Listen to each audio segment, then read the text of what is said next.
मित्रों, अपनी पत्नी की ये 3 बातें हर पुरुष को अवश्य देखनी चाहिए।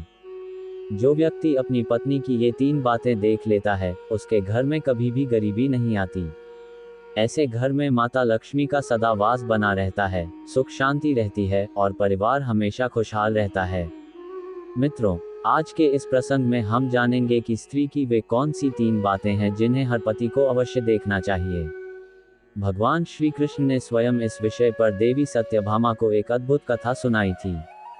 योजक चिन्ह योजक चिन्ह योजक चिन्ह। एक समय की बात है, भगवान श्री कृष्ण अपने सिंहासन पर विराजमान थे। तभी देवी सत्यभामा वहां उपस्थित हुई। भगवान श्री कृष्ण ने मुस्कुराते हुए पूछा, हे देवी, आज अचानक तुम यहाँ किस कारण आए हो? देवी सत्यभामा बोली, प्रभु, आज मैं आपसे एक प्रश्न पूछने आई हूँ। कृपया मेरे प्रश्न का उत्तर देकर मुझे संतुष्ट करें। भगवान श्री कृष्ण ने कहा, हे देवी, तुम्हारे मन में जो भी प्रश्न है, निश्चिंत होकर पूछो, मैं उसका उत्तर अवश्य दूंगा। देवी सत्यभामा ने पूछा, प्रभु, ये बताइए कि स्त्री की वे कौन सी 3 बातें हैं जिन्हें हर पति को अवश्य देखना चाहिए। कहा जाता है कि जो पुरुष अपनी पत्नी की ये 3 बातें देख लेता है, वह कभी निर्धन नहीं होता और उसके घर में सदा माता लक्ष्मी का वास रहता है। भगवान श्री कृष्ण ने मुस्कुराते हुए कहा, हे देवी, तुम्हारा ये प्रश्न संपूर्ण मानव जाति के कल्याण हेतु अत्यंत उत्तम है, परंतु इसका उत्तर मैं तुम्हें एक कथा के माध्यम से दूंगा। ये कथा हर पति पत्नी को अवश्य सुननी चाहिए। जो भी इस कथा को मन लगाकर अंत तक सुनता है, उसके जीवन में कभी धन की कमी नहीं होती। देवी सत्यभामा ने कहा, प्रभु, कृपया वह कथा सुनाए, मैं मन लगाकर सुनूंगी और जब तक आप कथा समाप्त नहीं करेंगे, मेरा मन कहीं और नहीं जाएगा। योजक चिन्ह योजक चिन्ह योजक चिन्ह। भगवान श्री कृष्ण कथा आरंभ करते हुए बोले, एक नगर में एक गरीब किसान रहता था। वह इतना निर्धन था कि उसके घर में खाने को अन्न भी नहीं होता था।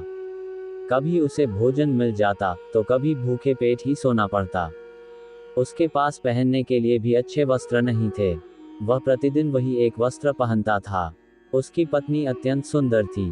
किसान उससे बहुत प्रेम करता था, परंतु उसकी पत्नी अपनी सुंदरता पर गर्व करती थी। वह घर में अपनी मनमानी करती और पति की बात नहीं मानती थी। बेचारा किसान बहुत दुखी रहता था। एक दिन किसी बात को लेकर दोनों के बीच झगड़ा हो गया। उस दिन के बाद उनके घर में रोज कलह होने लगा। पत्नी हर बात पर ताने देती और कहती, तुम्हारे पास तो कुछ भी नहीं है, न खाने को अन्न, न पहनने को कपड़ा। पता नहीं मैंने तुम जैसे निर्धन व्यक्ति से विवाह क्यों किया। मेरी इतनी सुंदरता थी, मैं किसी अमीर घर में भी ब्याही जा सकती थी। मेरी किस्मत ही फूटी थी जो मैंने तुमसे शादी कर ली। पत्नी की ये बातें सुनकर किसान का हृदय टूट गया।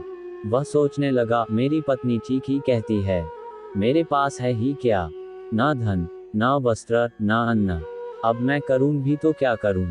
फिर उसने सोचा, क्यों न मैं राजा के दरबार में जाकर कोई नौकरी मांग लूं। शायद राजा मुझे अपने यहाँ रख ले। इससे कम खाने पीने और पहनने की समस्या तो दूर हो जाएगी। योजक चिन्ह योजक चिन्ह योजक चिन्ह। अगले दिन वह किसान राजा के दरबार में पहुंचा। राजा ने पूछा, कौन हो तुम और क्या चाहते हो? किसान बोला, महाराज, मैं एक गरीब किसान हूँ। आपके यहाँ किसी छोटे मोटे काम पर नौकरी चाहता हूँ। मुझे चौकीदार के रूप में रख लीजिए। राजा ने उसकी दीनहीन अवस्था देखकर कहा, तुम्हें देखकर लगता है कि तुम्हें दरबार में आने भी नहीं देना चाहिए था। मेरे दरबारी भी तुमसे बेहतर कपड़े पहनते हैं। मैं तुम्हें यहाँ काम पर नहीं रख सकता। जाओ, यहाँ से चले जाओ। बेचारा किसान निराश होकर घर लौट आया। उसका मन बहुत उदास था। वह सोचने लगा, अब मैं क्या करूं? मेरे जीवन में इतना दुख क्यों है? तभी उसके मन में विचार आया, क्यों न मुनि वशिष्ठ जी के पास जाऊं? वे बड़े ज्ञानी हैं, शायद वे मेरे दुखों का कारण बता सकें।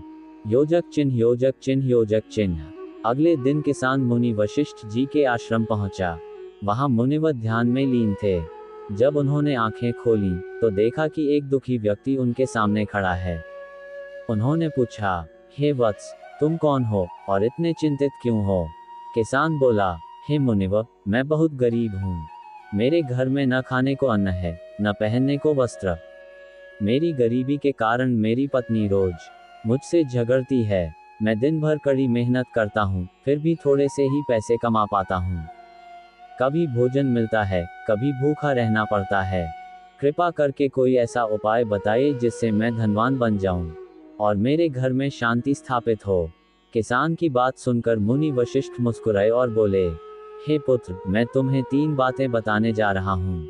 ये 3 बातें हर पुरुष को अपनी पत्नी के संबंध में अवश्य देखनी चाहिए।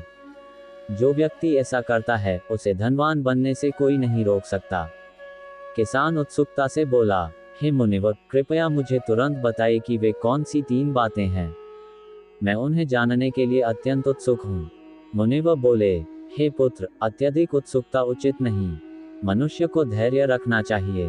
फिर भी तुम्हें समझाने से पहले मैं एक कथा सुनाऊंगा, उसे ध्यान से सुनो, तभी तुम्हें वे 3 बातें हृदय से समझ में आएंगी। योजक चिन्ह, योजक चिन्ह, योजक चिन्ह। फिर मुनि वशिष्ठ जी कथा सुनाने लगे। एक गांव में एक व्यापारी रहता था। वह बहुत बड़ा और सफल व्यापारी था। वह अपनी पत्नी से अत्यंत प्रेम करता था और उसकी पत्नी भी उससे पूरे मन से प्रेम करती थी। उनके घर में कभी झगड़ा नहीं होता था। माता लक्ष्मी का सदा उनके घर में वास था। हर काम में लाभ ही लाभ होता और उनका जीवन सुख शांति से भरा था। परंतु उनके पड़ोसी इस सुख से ईर्ष्या करने लगे। कई स्त्रियां व्यापारी की पत्नी से जलने लगीं। वे उससे बात तक नहीं करतीं और दिन भर उसकी बुराई करतीं। फिर भी व्यापारी की पत्नी ने किसी की परवाह नहीं की। वह प्रतिदिन संध्या काल में अपने घर के बाहर एक दीपक जलाती थी। एक दिन जब वह दीप जला रही थी, तो कुछ स्त्रियां वहां से गुजरीं और बोलीं, तुम रोज दीपक क्यों जलाती हो? इससे तुम्हें क्या लाभ होगा? लेकिन व्यापारी की पत्नी ने किसी की बात नहीं मानी। वह रोज दीप जलाती रही। धीरे धीरे कई वर्ष बीत गए। धीरे धीरे व्यापारी के घर का सारा काम उसकी पत्नी की मर्जी से होने लगा। वह अपने पति की कोई बात नहीं मानती थी। जो मन में आता वही करती। व्यापारी भी उससे बहुत प्रेम करता था, इसलिए कभी कुछ कहता नहीं था। उसे डर था कि अगर कुछ कहा तो पत्नी नाराज होकर झगड़ा करेगी, इसलिए वह उसकी हर बात मान लेता था। समय बीतता गया। उन दोनों के प्रेम की चर्चा पूरे नगर में फैल गई। लोग कहते, देखो, व्यापारी और उसकी पत्नी के बीच कितना गहरा प्रेम है। ऐसा प्रेम तो आजकल दुर्लभ है। ये बात राजा के दरबार तक पहुंच गई। राजा को जब ये पता चला तो उसने अपने सैनिकों से कहा, जाओ, उस व्यापारी और उसकी पत्नी को आदर सहित दरबार में ले आओ। मैं उन दोनों का सम्मान करना चाहता हूँ। सैनिक व्यापारी के घर पहुंचे और बोले, राजा साहब ने आपको दरबार में बुलाया है। व्यापारी और उसकी पत्नी राजमहल पहुंचे। राजा ने उनका आदर सत्कार किया और उन्हें उपहार स्वरूप धन देकर विदा किया। दोनों बहुत प्रसन्न होकर घर लौट आए। योजक चिन्ह, योजक चिन्ह, योजक चिन्ह। अगले दिन राजा ने नगर के सभी नागरिकों को बुलाकर कहा, आज रात सभी लोग अपने घरों में दीपक जलाएं, ताकि इस व्यापारी और उसकी पत्नी के प्रेम की ज्योति पूरे नगर में फैले। राजा के आदेश पर सभी ने दीपक जलाए, लेकिन थोड़ी देर में सबके दीपक बुझ गए, सिवाय उस व्यापारी के घर के। उसके घर का दीपक लगातार जलता रहा और उसका प्रकाश दूर दूर तक फैल गया। राजा ने ये दृश्य देखा और कहा, देखो, किसी के भी घर में दीपक नहीं जल रहा, पर उस व्यापारी के घर का दीप अब भी जल रहा है। निश्चय ही यह उनके सच्चे प्रेम का प्रतीक है। इतने में रानी वहां आ गईं। उन्होंने राजा से कहा, महाराज, यह आवश्यक नहीं कि दीपक के जलने का कारण उनका प्रेम ही हो। कभी कभी यह सब दिखावा भी हो सकता है। राजा ने कहा, यदि तुम्हें विश्वास नहीं है तो चलो हम उनकी परीक्षा ले लेते हैं, फिर सत्य स्पष्ट हो जाएगा। योजक चिन्ह, योजक चिन्ह, योजक चिन्ह। पहले व्यापारी की परीक्षा लेने का निश्चय किया गया। रानी ने सैनिकों को भेजा और कहा, उस व्यापारी से कहना कि महारानी आपसे अत्यंत प्रेम करती हैं। यदि आप अपनी पत्नी को मार डालेंगे तो महारानी आपसे विवाह कर लेंगी और राजा को कैद करवा देंगी, आपको राजा बना देंगी। सैनिक व्यापारी के पास गए और संदेश दिया। व्यापारी यह सुनकर चौंक गया और बोला, नहीं, मैं ऐसा पाप कभी नहीं कर सकता। मैं अपनी पत्नी से सच्चा प्रेम करता हूँ। चाहे मुझे कितना भी धन दे दो, मैं उसे नहीं मार सकता। सैनिक वापस लौटे और रानी को सारी बात बताई। राजा ने मुस्कुराते हुए कहा, देखा रानी, वह अपनी पत्नी से कितना प्रेम करता है।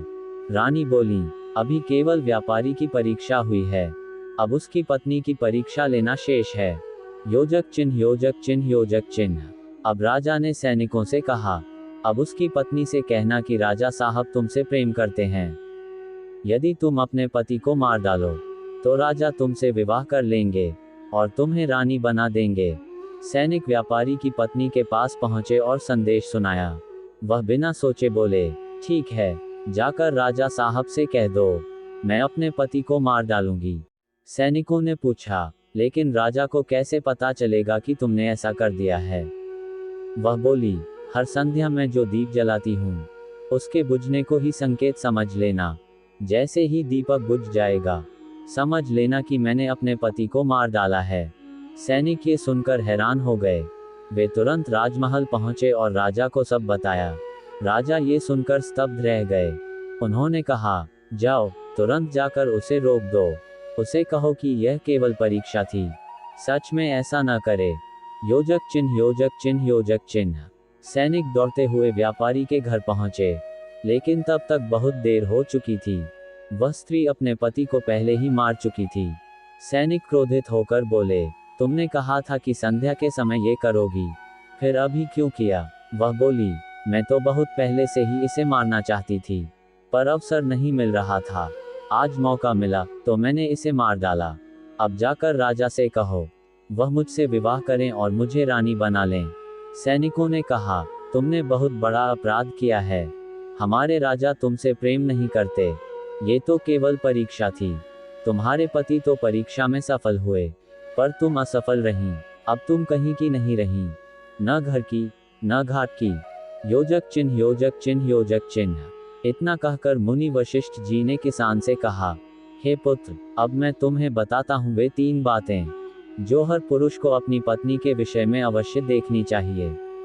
पहली बात, पत्नी कहाँ जा रही है, किससे मिल रही है और किससे बातें कर रही है। ये बात पति को अवश्य ज्ञात होनी चाहिए। जो पुरुष ये ध्यान रखता है उसके घर में कभी कलह नहीं होती और सुख शांति बनी रहती है। दूसरी बात, पति को ये देखना चाहिए कि उसकी पत्नी की वाणी कैसी है। क्या वह मधुर और प्रेमपूर्ण बोलती है? क्या वह अपने पति की बात मानती है? जो स्त्रियां अपने पति की बात नहीं मानती और अपनी मनमानी करती हैं, वे घर में क्लेश का कारण बनती हैं।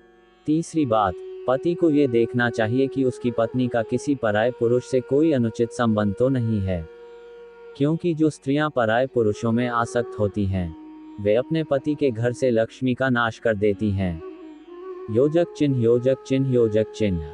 मुनि वशिष्ठ जी ने कहा, जो पुरुष इन 3 बातों को ध्यान में रखता है उसके घर में माता लक्ष्मी का सदा वास रहता है और उसके जीवन में सुख समृद्धि बनी रहती है। ये सुनकर किसान ने मुनिवर के चरणों में प्रणाम किया और कहा, हे मुनिवर, आपने मेरे जीवन का मार्गदर्शन कर दिया। अब मैं इन 3 बातों को अपने जीवन में अवश्य अपनाऊंगा। फिर भगवान श्री कृष्ण ने देवी सत्यभामा से कहा, हे देवी, यही वे 3 बातें हैं जिनका ध्यान हर पुरुष को रखना चाहिए। जो इन बातों का पालन करता है उसके जीवन में न तो दरिद्रता आती है न ही कलह। माता लक्ष्मी का स्थायी वास उसके घर में होता है। योजक चिन्ह, पत्नी और पति दोनों यदि अपने आचरण में मर्यादा, प्रेम और विश्वास बनाए रखें तो उनका जीवन सुख, शांति और समृद्धि से भर जाता है।